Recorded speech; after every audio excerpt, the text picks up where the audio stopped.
Hello students, I am Dr. Prachi Arora. Today our topic of discussion is Law of Variable Proportions, चर अनुपात का नियम. But before knowing about Law of Variable Proportions, we would like to know in brief about production function. The main aim of economic activity is to satisfy human wants. Human wants are satisfied with the consumption of goods, and consumption of goods is possible only if goods are available. So the activity which makes good available is called production function or production activity. सभी आर्थिक क्रियाओं का उद्देश्य मानवीय आवश्यकताओं की पूर्ति करना होता है और मानवीय आवश्यकताओं की पूर्ति वस्तुओं के उपभोग द्वारा होती है और वस्तुओं का उपभोग उनकी उपलब्धता पर निर्भर करता है. तो वो आर्थिक क्रियाएं जो वस्तुओं को उपलब्ध कराती हैं उत्पादन की क्रियाएं कहलाती हैं. Production function. Production function express the technological relationship between physical input and physical output. Here we can see there is technical relationship given by a equation. In this equation, Q is output. Output, physical output of a firm depends on or function of a firm's input. Inputs are land, N represented by N, labor represented by L, capital represented by K, entrepreneurship represented by E. So output depends upon input. So there are mainly four inputs: land, labor, capital and entrepreneurship. Types of production function. Students, there are two types of production function: short run and long run. In short run, we all know all the factor of production remain fixed except few factors are variable in short run due to shortage of time. So in short run, production function will be different due to the variability of factors. In short run, only one factor will be variable, other factor will remain constant. So this law is known as law of variable proportions. In long run, a firm will have enough time, producer have enough time to make changes in all factor of production. So in long run, all factor of productions are variable. This law is known as law of returns to scale. Law of variable proportion. In this class, we will study in detail law of variable proportion. We all know in law of variable proportion, if we increase the quantity of one factor, keeping the other factor fixed, the marginal product of factor will eventually decline. So how the marginal factor will eventually decline, then we will study in this law. But before knowing that law, concept of product, we should know these three concept of product: total product, average product and marginal product. Total product refers to the total volume of goods and total volume of good produced during a specified period of time. Total product can be raised only by increasing the quantity of variable factor. अगर आप अल्पावधि में short run में if you want to increase the production, you want to increase the output, so producer has to increase the quantity of variable factor. Average product. Average product is output per unit of a factor.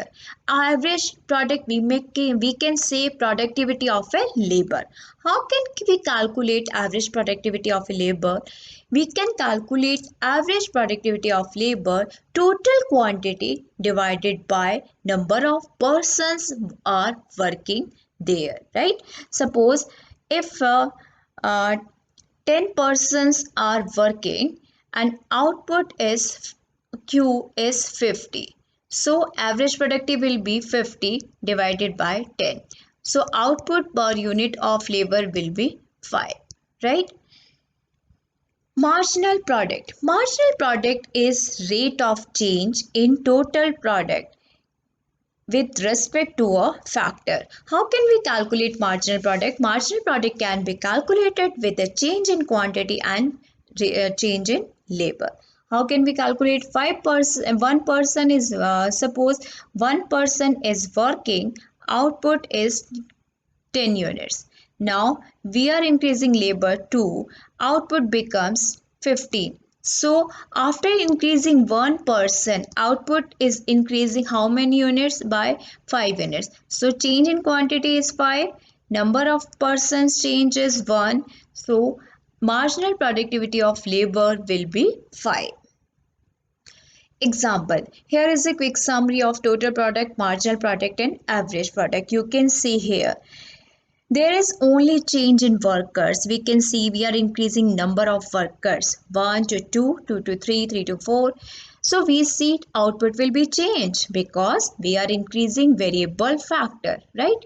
So when one person is working, output is 10. In that time, when one person is working, output will be same as marginal product will be as average product. All three will be same. If increase one more person, 1 to 2, total output gets increased 10 to 28. Due to increasing the number of worker, production will increase. So production how much by how many units it is increasing? 28 minus 10, 18 units are we are getting more this time. So 18 is marginal product, right? When we increase one more person 2 to 3, output is increasing 54. Earlier it was 28. So how much marginal product we are getting here? 54 minus 28, we will get the value of 26. So in this way we can calculate marginal productivity of labor. Now average product. How to calculate average product? Average product we may calculate total output divided by number of person. 10 persons are working, more 10 output, number of worker 1, 10 divided by 1, average productivity of labor will be 10. In when number of workers are 2, total output 28. So average productivity will be 28 divided by 2. We will get average productivity will be 14. If 3 persons are working, total output we are getting 54. Average productivity will be 54 divided by 3. How many units we are getting? Average productivity of labor is 18. So in this way we may calculate average product. Now, law of variable proportions or returns to a factor. This law has an important place in the economic theory. This law exhibits short-run production function. In this law, we will study by applying extra unit of variable factor how the output increase and how marginal product curve change. So we will study in this law. That is the main concern of this law. After increasing variable factor, how output changes, that the way output gets changes, that is the main concern of this law. This law is also known as law of variable proportion. Why we called it as a law of variable proportion? Because we know in this law one factor will remain vary and all the other factor will remain constant. So in this law proportions will change. How proportion will be changed? We will have one example. Suppose there is land and labor. At 10 hectare of land, one person is working, right? Now 10 land size remains same. We are having 10 and number of person we are increasing. Now 2. Earlier, land and labor ratio or proportion was 10:1. But when we increase labor 2 and land remains same, now the proportion is 5:1. So now you see proportion getting changing. Proportion is variable. That is why this law is also known as law of variable proportions. Assumptions. Student, this law is applicable when only certain assumptions are satisfied. What are those assumptions? Number 1, technology Constant technology. In this law will be applicable only if the given technology is assumed to be constant. Number 2, factor proportions are variable. This law assumes that factor proportions are variable. We combine factor proportion in such a way one factor will be variable and other factor will be constant. Homogeneous factor units. The units of variable factors are homogeneous. They are identical in quality and the amount of change is same every unit. Short run. This law will be applicable only in the short run when all the factors are not variable. Now, we will have an understanding of this law by this example, unit of land and units of labor. There are two factors of production and we can see land size remain fixed 10 acres, right? We are increasing number of labor 1, 2, 3, 4. You can see only we are changing one factor of production, that is labor. Now third column is given for total production. How total product gets changed when we are increasing one factor of production and other factor is constant. When labor one person is working, total production 20. When we increase one more person too, total product get increased, right? How many units are increasing? 50 minus 20. How many units are increasing? 30, right? If you increase one more person, you can see 2 to 3. Now total production is increasing 50 to 90, right? How many units are increasing? 40, right? Till here, if we increase one more unit, 4, total product increase 90 to 120. Now marginal product is 30, right? So you can see after unit 4, at unit 4, marginal products start declining, all right? And total product is increasing, but earlier it was increasing at fast rate, but now it is increasing at diminishing rate because marginal product starts to decrease, right? After this point, if we increase one more labor after point 4, at this till labor 4, first stage gets over because at this point average product and marginal product both gets equal. You know how we calculate average product? Total production by number of labor, 20 divided by 1, we are getting 20. Number of labor 2, total production here 50, average product will be 50 divided by 2, we are getting 25, right? So in this way we are calculating average product.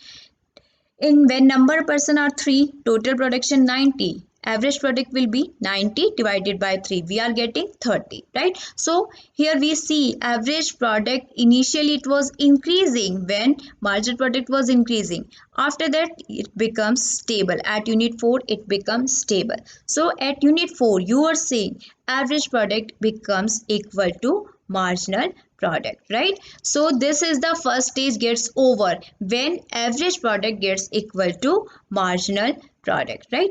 After this point, this is the point where first stage gets over, where AP becomes equal to marginal product. When we increase one more labor 4 to 5, what we see total production increasing by how many units? 120 to 140. तो कितने unit से बढ़ रहा है? 20 unit से. 140 minus 120, 20 unit, right? So marginal product starts to decline. Average product will be 140 divided by 5, we were getting value 28. Average product is also starts to decline. When we increase one more percent, 5 to 6, we see total product increase 140 to 150. Now by how many units it is increasing? 150 minus 140 by unit 10, right? It is decreasing. When we increase one more unit of labor, land size remain fixed, right? We see total product becomes stable. Earlier it was 150, now it is 150, means marginal product is 0. This is the point of consideration when marginal products gets 0. What you see here? Here at this point, second stage gets over. Initially, at first stage, marginal product was increasing. After a point, it start declining. Now, when start declining, we enter into the second stage, right? And after a point, start to decline. After a point, it becomes zero. Marginal product becomes zero. So after a point, this is the point where second stage gets over, right? And total product becomes maximum 150. If after this point, if after this point, producer increase one more person, 7 to 8, we see total product start to declining. 150 to 140. What does it mean? It means marginal product gets negative. 140 minus 150, we will get the value of minus 10, right? So this is the stage third. Now marginal product is negative. So here we study. In short run, land remain fixed. Only one factor of production is variable, that is labor. Right? So when we increase labor, we see initially total product was increasing at very fast rate. After it was increasing, but it was increasing at diminishing rate. Then it becomes maximum, and after a point maximum, it start to decline. So we see here how to after increasing one factor of production, how marginal product and total product curve behaves. Now this is a graphical representation. You can see initially, when we increase number of labor, x-axis we are having number of labor and graph A represent total productivity curve. You can see total product initially increasing, then it becomes maximum at point G. After this point it start to decline. And in graph B, we have a graphical representation of marginal productivity curve and average productivity curve. You can see here, initially marginal productivity is increasing at very fast rate till point H. This is the reason till point E, due to the increasing marginal productivity, total product was increasing at very fast rate. Total product was increasing at an increasing rate. But eventually, after point H, when MP start to decline, total product is increasing after point E, but it was increasing at diminishing rate, right? And when marginal product gets equal to average product, right? When marginal product equal to average product, first stage gets over and we enter into the second stage. When producer increase more labor in second stage, we see total product is increasing, but it is increasing at diminishing rate, because here marginal product is diminishing, average product is diminishing, total product is increasing, but it is increasing at diminishing rate, right? And at a point when total product becomes maximum, marginal product is zero at point C, right? So this is the point where second stage gets over. And after this point, if producer increase more labor, in this phase marginal product gets negative, right? And total product starts to decline. So what we see here, we study here total product at stage 1 increase at increasing rate, then diminishing rate. O to it increase at increasing rate, E to F it is increase diminishing rate. In stage 2, total product continues to increase but at diminishing rate, right? Because average product and marginal product both are decreasing. And in stage 3, total product is diminishing, right? This was all about total product. Now marginal product we see. Initially marginal product in stage 1 increase. After a point it increase at maximum point, then start to decline. In stage 2, it is continuously diminishing and it becomes equal to 0. And in stage 3, marginal product gets negative, right? Now, average product.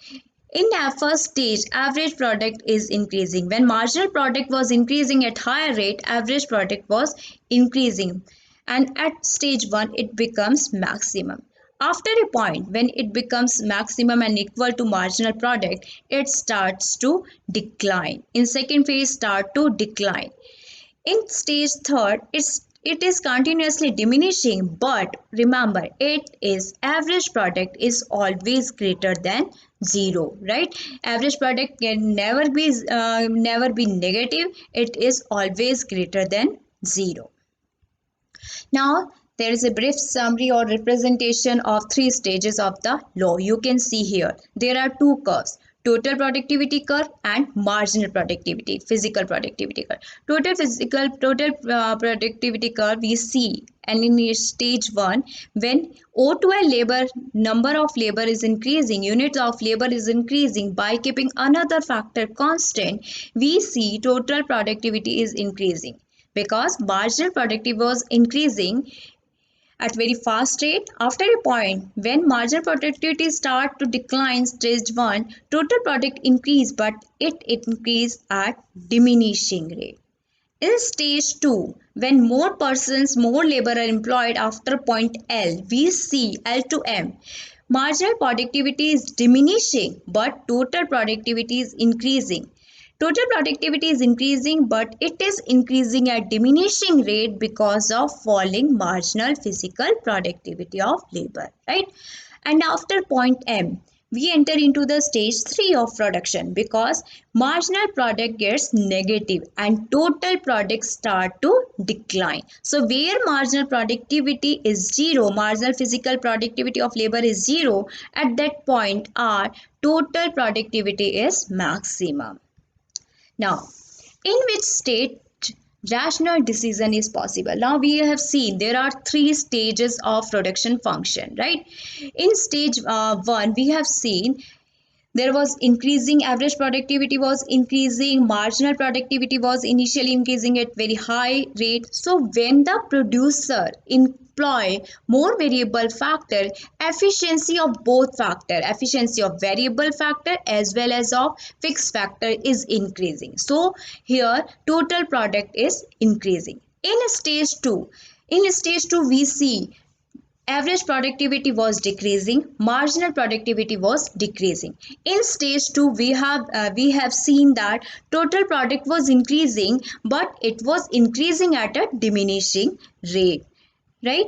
In stage 3, we have seen there is falling marginal productivity. Marginal productivity gets negative, average productivity goes down. We have seen average productivity goes down, total product starts to decline, right? So in stage 3, average productivity, marginal productivity both goes down and marginal product gets negative, right? So you can see here, first stage TP increasing at fast rate. In stage 2, total product was increasing but at diminishing rate, because AP and MP both are falling, right? In stage 3, total product is diminishing. You can see here, because average product decrease and MP gets negative. When marginal product gets negative, total product starts to decrease. Now, rational decision. So we have seen there are three stages of production. So producer, at which stage producer would like to produce good? First, stage 1. Producer would like to produce in stage 1. Producer will never like to stop production at stage 1, because in stage 1, when he increase one factor of production, labor, he see marginal productivity was increasing at very fast rate initially, you can see, and because of increasing marginal productivity, total product was increasing at an increasing rate, right?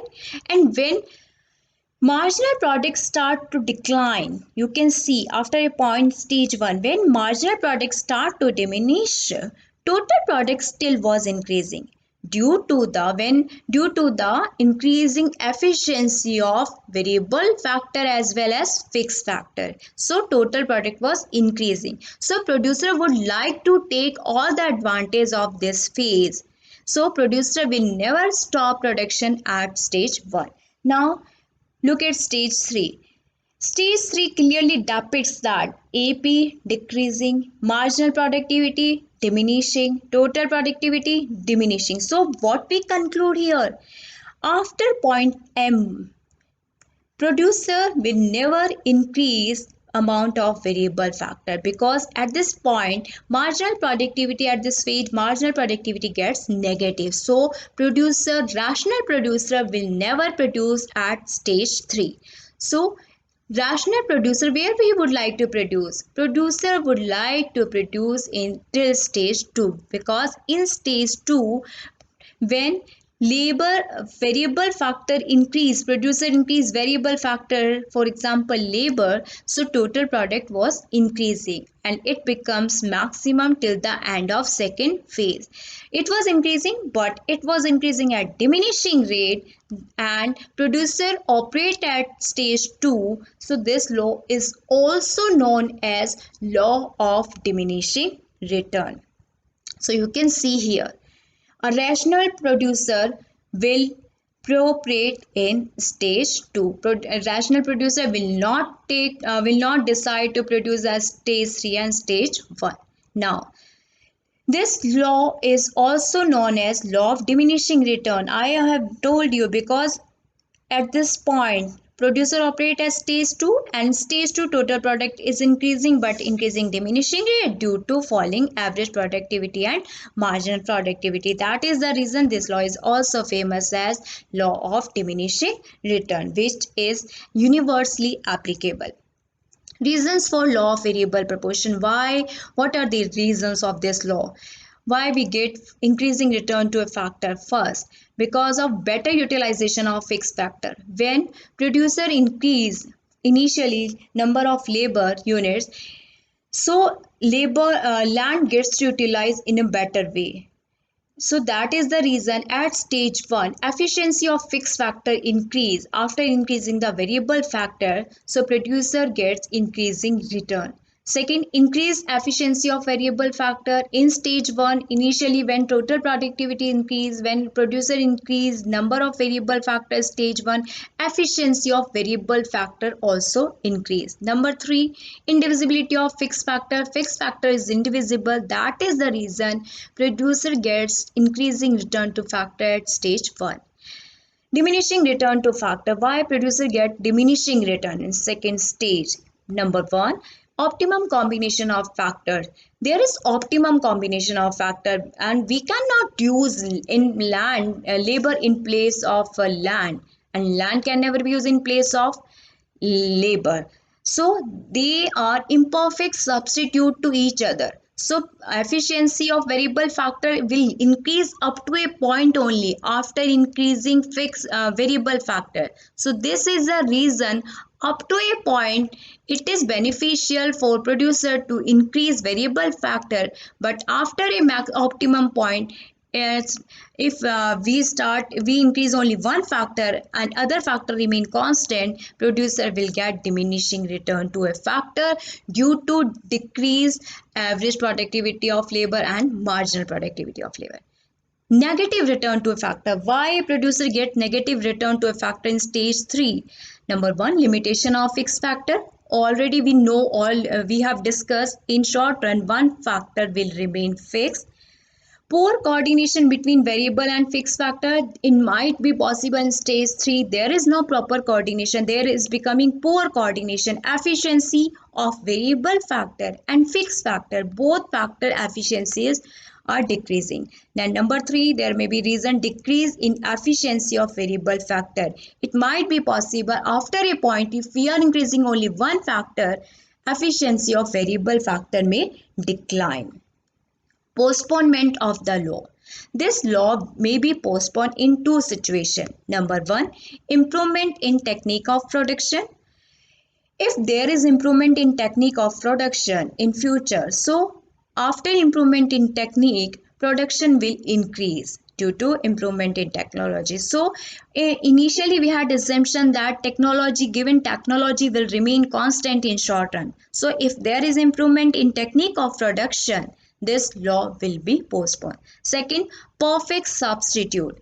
A factor of production are perfect substitute to each other. Land can be used in place of labor, and labor can be used in place of land, in that case this law will not be applicable. That in that case this law will not be applied. This law will be applied if factor of production are imperfect substitute to each other.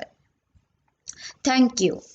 In next class, we will study long run production function returns to scale. Thank you very much.